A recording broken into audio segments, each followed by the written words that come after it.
They said she was just a mechanic, just another young officer in grease-stained coveralls, crouched beneath a silent F-35 as if the world ended at the edge of her toolbox.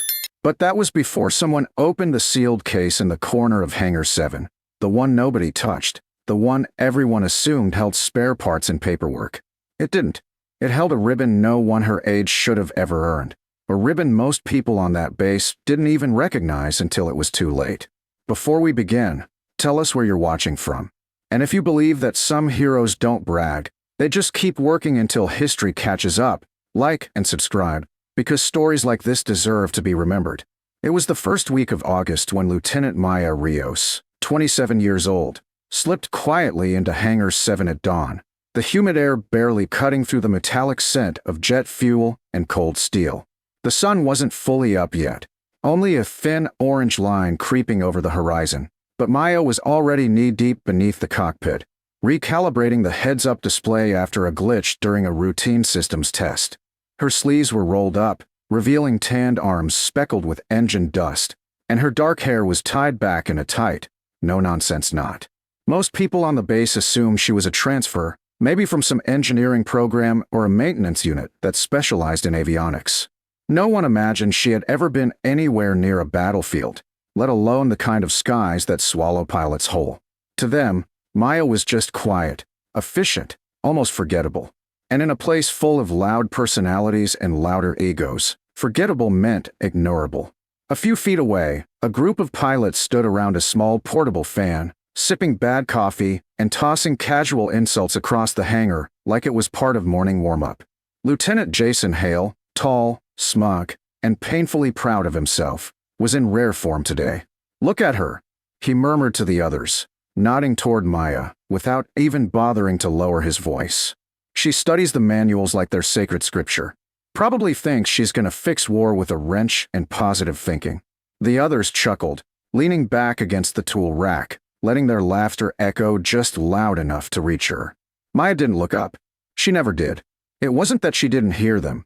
It was that she didn't care. Not about the noise, not about the jokes, not about fitting in with people who measured worth by flight hours in volume. What mattered were the numbers on her diagnostic tablet, the delicate alignment of sensors calibrated down to fractions of a millimeter, the electric heartbeat of an aircraft that had to function flawlessly at Mach speeds where the smallest error could become fatal. She breathed slowly, focusing, adjusting a final micro-tilt of the HUD optical refractor, her hands steady in a way that came not from training manuals, but from something far older, far heavier. And yet, the pilots kept talking. "Bet she thinks she's gonna fly one of these someday." Hale laughed, taking another sip. "Newsflash, sweetheart," he added under his breath. "You don't get wings from tightening bolts." Another pilot joined in. "She's young, man. Probably hasn't seen anything outside a classroom. Let her have her dreams." More laughter. More echoes bouncing off the hangar's steel ribs. But Maya just kept working, eyes steady on the HUD's reflection, watching the green symbology align perfectly with the horizon line. She didn't correct them. She didn't defend herself. Silence was her armor, patience her shield. But even silence has a way of revealing things, especially when something slips, like the edge of her sleeve rising just enough for the pilots to see the ribbon pinned beneath it, the ribbon she normally kept hidden beneath her uniform blouse. It was small, dark, unassuming, unless you knew what it meant. Unless you recognized the rare combat citation awarded only to survivors of an operation that officially didn't exist. Hale stopped mid-laugh, squinting. "What is that?" he muttered, stepping forward a little. One of the junior pilots shrugged. "Looks like a campaign ribbon, but wrong colors. Wrong pattern." Another frowned. "I saw something like that in a briefing once, but that was for—" he stopped himself. Classified things weren't to be spoken casually, especially not in an open hangar. Hale waved it off. "Probably a knockoff. Or something from RODC. Relax." But the younger pilot wasn't convinced. He kept staring, trying to place it, trying to calculate how someone her age, someone who kept to herself and spent mornings elbow-deep in circuitry, could possibly have earned something that most career officers would never even smell in their lifetime. Maya lowered her arm, the ribbon disappearing again.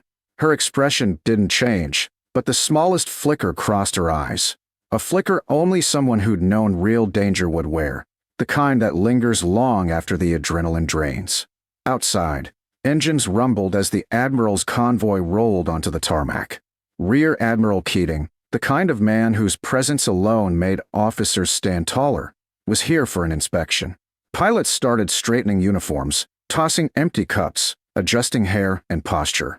Everyone scrambled except Maya, who simply wiped her hands, closed her toolbox, and stepped back to double-check her work one final time. And that's when the sealed case, forgotten in the back corner of the hangar for months, finally came into the light. A crew chief dragged it out while organizing storage ahead of the Admiral's arrival. "What's in this thing?" he asked casually. "Feels heavy." Another shrugged. "Probably old avionics." But when the latches clicked and the lid opened, the entire crew fell silent. Inside weren't parts, not equipment, not paperwork, but metals, rare ones earned only in skies where radar didn't work and missions didn't come with rescue plans. Metals most of the hangar had never seen. And beneath them, resting on velvet, was a letter, its signature unmistakable. Admiral Keating. And the moment the pilots saw the name, everything they thought they knew about Lieutenant Maya Rios began to shatter.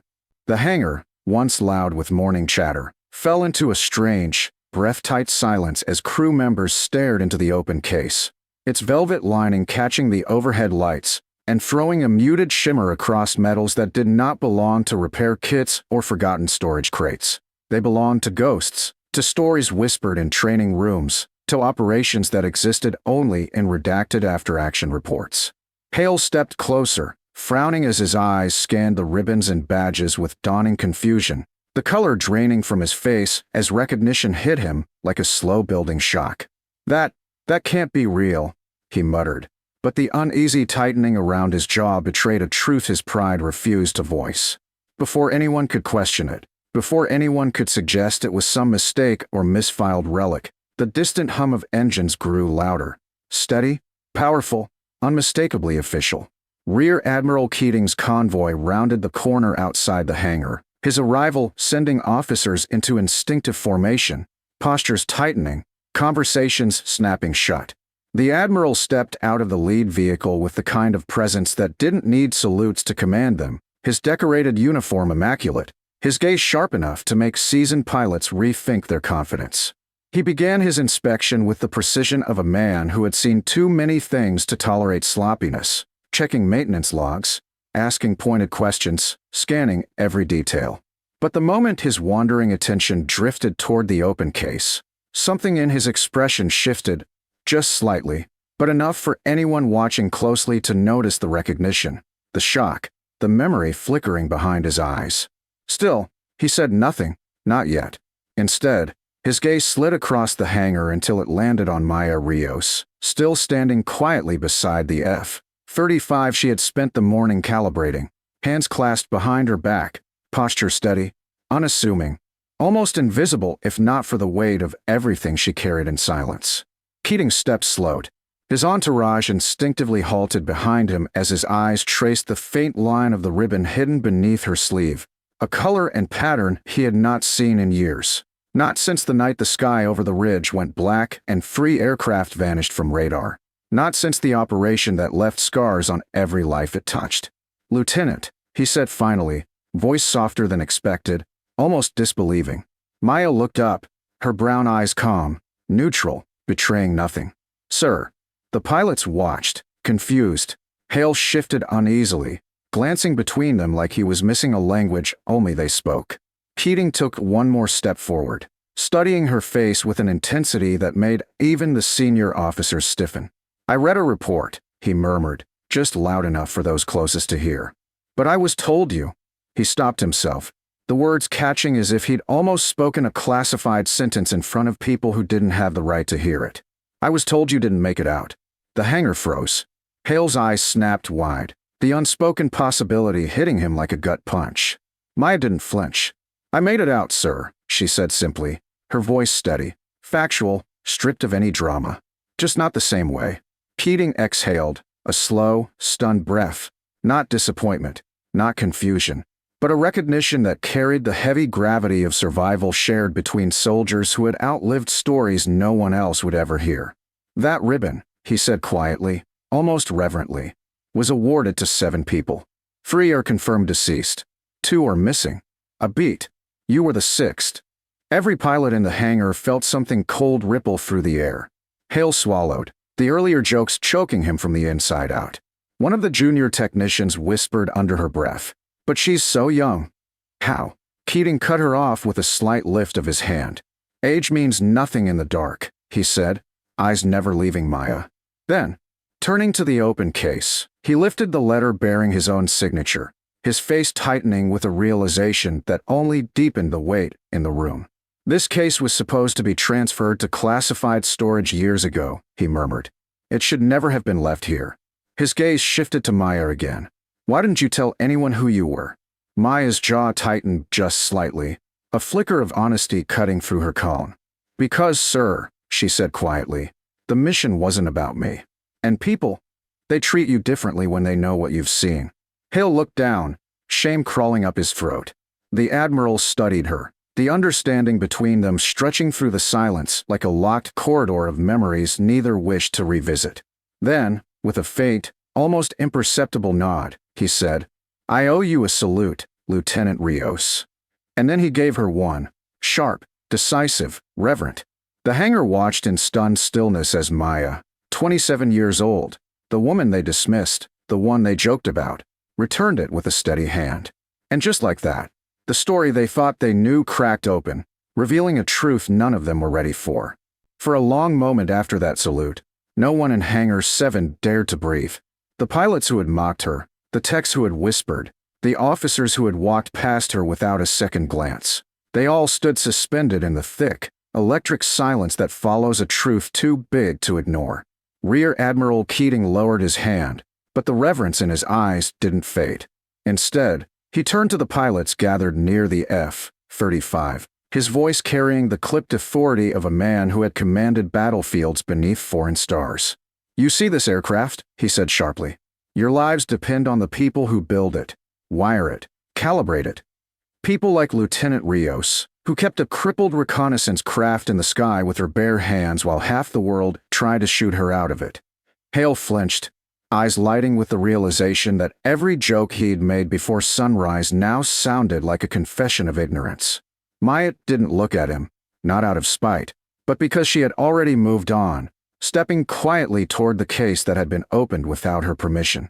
She lifted one of the medals gently, running her thumb along the cold metal as if reacquainting herself with a memory she rarely allowed to surface. Keating approached her, his voice softening. "This was meant to be presented to you in person," he said, tapping the letter. "But the after-action board classified the mission before we could hold a ceremony. We were told your injuries might ground you permanently, that you didn't want your name attached to the operation."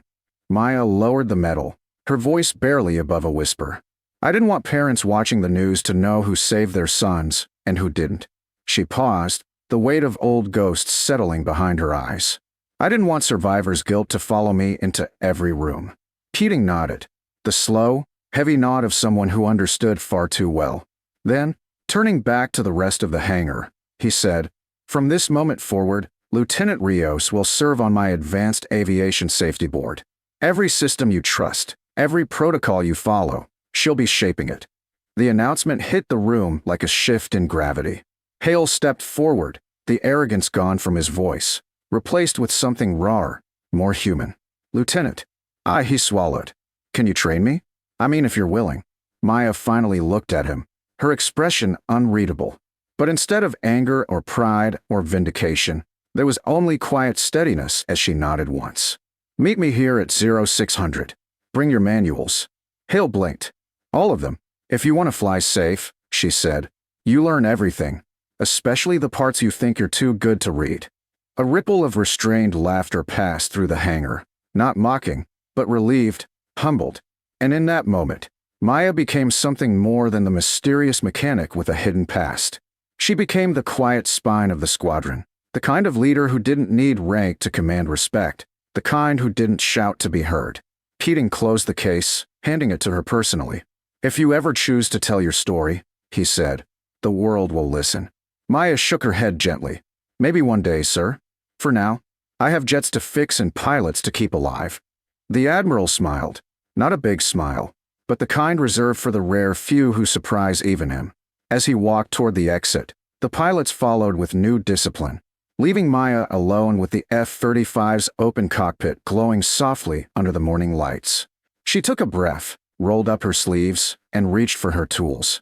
Not because she was ignored anymore, not because she had something to prove, but because this was where she belonged, in the quiet, steady heartbeat of the hangar, keeping the sky safe one precise adjustment at a time. And as the base settled back into motion, everyone understood something they'd never realized before. Heroes don't always walk with noise. Sometimes, they kneel beneath a jet at sunrise, carrying entire untold wars in silence.